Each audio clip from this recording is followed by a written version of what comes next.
Warga ibu kota harus waspada karena kasus demam berdarah dengue mulai merebak.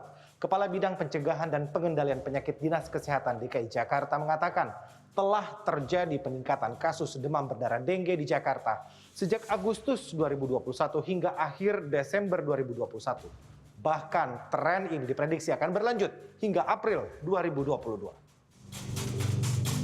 Demam berdarah dengue memiliki gejala awal yang khas, yaitu demam mendadak tinggi antara 38,3 hingga 39 derajat Celcius. Sifat demam yang tiba-tiba meninggi ini menjadi pembeda dengan demam yang terjadi pada penyakit infeksi seperti tifoid atau leptospirosis. Selain demam yang khas, demam berdarah dengue memiliki 3 fase penyebaran virus sesuai pola patogenesisnya yang benar-benar harus dicermati dan bila digambarkan berbentuk seperti pelana kuda. Pertama adalah fase demam yang terjadi pada hari pertama hingga hari ketiga. Pada fase ini yang paling penting adalah melakukan screening untuk mengetahui mana pasien demam dengue dan mana yang bukan. Di sini juga dilakukan pemantauan berkala untuk mencegah agar tidak terjadi perburukan gejala seperti kebocoran plasma darah. Pada tahap demam ini biasanya petugas medis memberikan terapi suportif berdasarkan keluhan yang dialami pasien.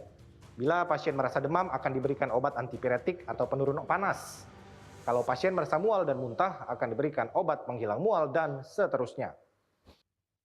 Dokter spesialis penyakit dalam dari Divisi Penyakit Tropik dan Infeksi FKUI Syarifah Syakina mengatakan, setelah fase demam, biasanya pasien demam berdarah dengue akan memasuki fase kritis yang ditandai adanya kebocoran plasma darah yang dapat dibuktikan dengan pemeriksaan laboratorium di mana terjadi peningkatan hematokrit dan hemoglobin, dan fase ini terjadi pada hari keempat, kelima, dan keenam.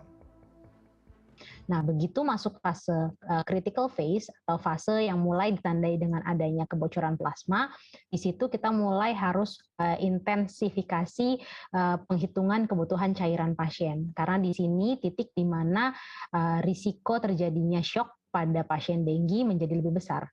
Nah, pada saat di titik fase kritikal di hari keempat, hari keenam, biasanya pemantauan pemeriksaan darah akan menjadi lebih rutin, bahwa sebagian ada yang memperketat dalam 12 jam sekali atau bahkan 6 jam sekali tergantung derajat beratnya klinis dari pasien. Pada hari ke-7, 8, dan seterusnya pasien DBD akan mengalami fase konvalesens atau penyembuhan. Pasien sudah mulai bisa makan dan secara laboratorium juga terjadi perbaikan. Hematokrit dan hemoglobin mulai kembali normal, trombosit juga mulai meningkat. Terapi yang diberikan adalah roboransia seperti vitamin dan suplemen. Anak-anak dan orang dewasa yang terkena demam berdarah dengue tetap harus ditangani, dipantau, jangan sampai terjadi infeksi dengue berulang. Bila hal ini terjadi, maka dapat menyebabkan komplikasi atau perburukan gejala klinis, terutama pada orang dewasa. Arman Helmi, Andriawan Saputra, Jakarta.